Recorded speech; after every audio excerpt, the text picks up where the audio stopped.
Hello. From Manstein's memoirs, the statement migrated to the works of Western historians that the evacuation of German-Romanian units from the Crimea took place in an organized manner, and most of the personnel were saved. In fact, this statement, to put it mildly, does not correspond to the truth. Since the time of Gorbachev's perestroika, it has become fashionable in the USSR to echo this. They say they did not know how to fight in the USSR.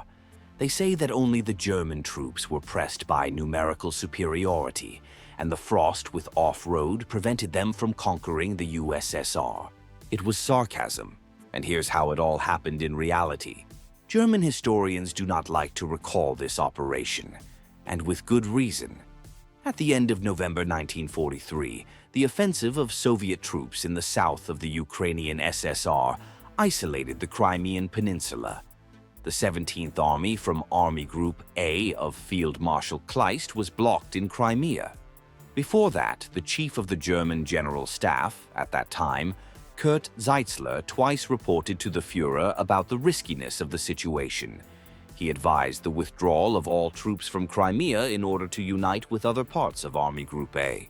But the generalship genius of Adolf Hitler ordered the 17th Army not to surrender Crimea and go on active defense and, just in case, prepare for evacuation by sea. Then General Zeitzler uttered prophetic words. During the evacuation by sea, only a small part of the soldiers will be able to be saved. This is an extremely dangerous decision.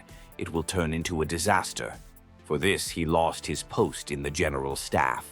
The German-Romanian troops blocked in Crimea, 5 German and 7 Romanian divisions, about 235,000 people, stubbornly strengthening their deeply echeloned defensive lines, continued to hold the Crimea. Perekop was covered by 3 powerful defensive lines. It didn't help. The command of the 4th Ukrainian Front, planning an offensive, concentrated an impressive density of artillery on the breakthrough sites, from 122 to 183 guns and mortars per 1 kilometers of the front. Before the start of the offensive, Soviet heavy artillery methodically destroyed the enemy's long-term fortifications for 5 days. Before the attack, artillery training was conducted for 2.5 hours, and airstrikes were carried out on the positions of the Nazis in the breakthrough areas. The breakthrough turned out to be difficult and bloody anyway. The Germans put up fierce resistance, unlike the Romanians who faltered and fled to Sevastopol. But when the Soviet troops broke through the enemy's defenses and entered the operational space, they liberated the entire Crimea in 5 days, reaching Sevastopol, where the remnants of the defeated 17th Army of the Wehrmacht accumulated. As a result of the offensive, 17,701 Romanians surrendered, losing only 49 people. The Germans fought desperately and in an organized manner, so 43,086 Nazi soldiers and officers were captured. Over 50,000 died and went missing. According to German data, by the beginning of the Soviet offensive, there were 235,000 soldiers and officers in the 17th Army. By April 18th, 124,133 combat personnel of the 17th Army had gathered in Sevastopol, 78,000 Germans and 46,000 Romanians. This is without taking into account the SS and SD units, Crimean Tatar collaborators, rear units of the fleet and aviation that did not obey the army commander. Hitler's order read, "Sevastopol is to be held for a long time, therefore, combat units are not subject to evacuation." The Romanian military and political leadership acted contrary to the allies and patrons from Berlin, ordering the complete evacuation of Romanian units, under the pretext that Romania will not survive the Second Stalingrad. The Romanians really took out most of their troops even before the assault on Sevastopol began, 38,600 people. But they did not have time to withdraw everyone.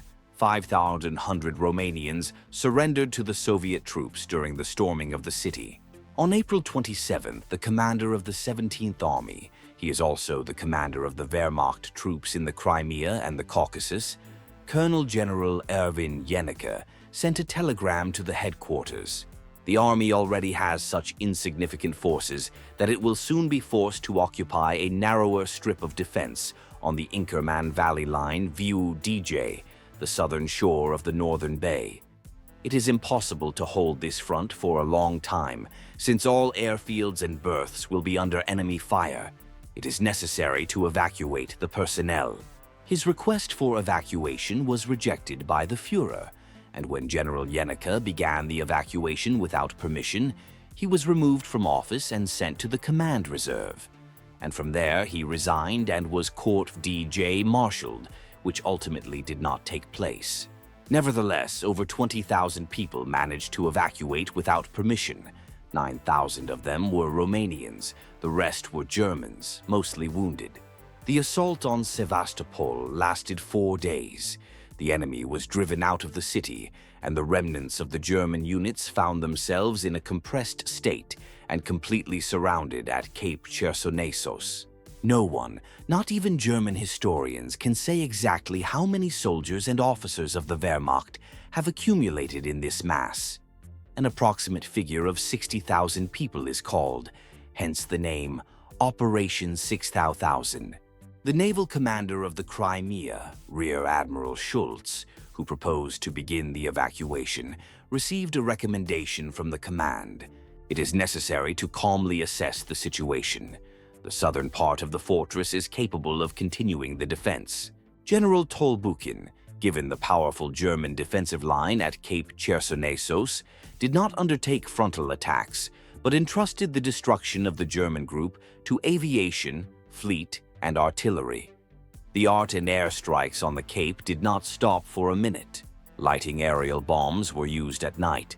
And when, on May 8th, the exhausted German garrison finally received the long-awaited evacuation order, Soviet sailors and pilots were already looking forward to the German ships. On the night of May 10th at 2 a.m., the first transports arrived, WDJ, Totila, and Thea.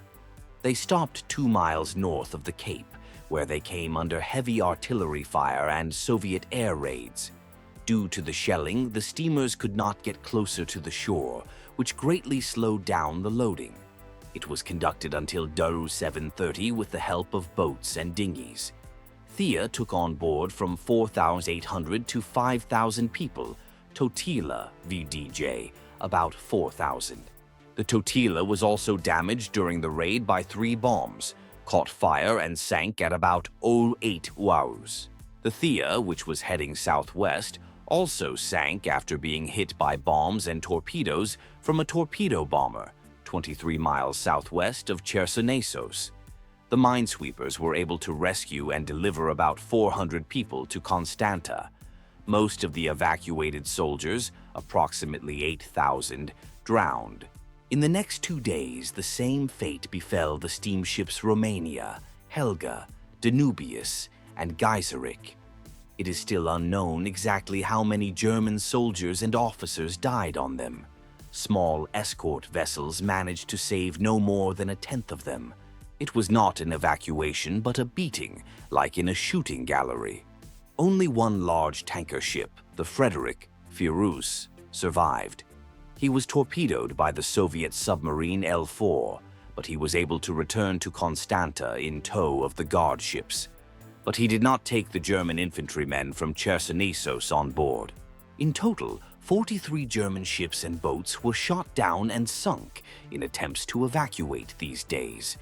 There is an official German list with the names and tail numbers of each of them. Naval Commander Schultz made a logical conclusion.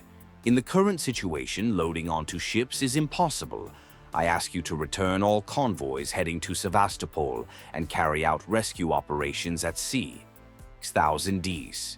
On May 12th, the remnants of the German group in Chersonesos surrendered.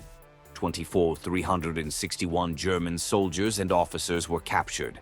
That's all.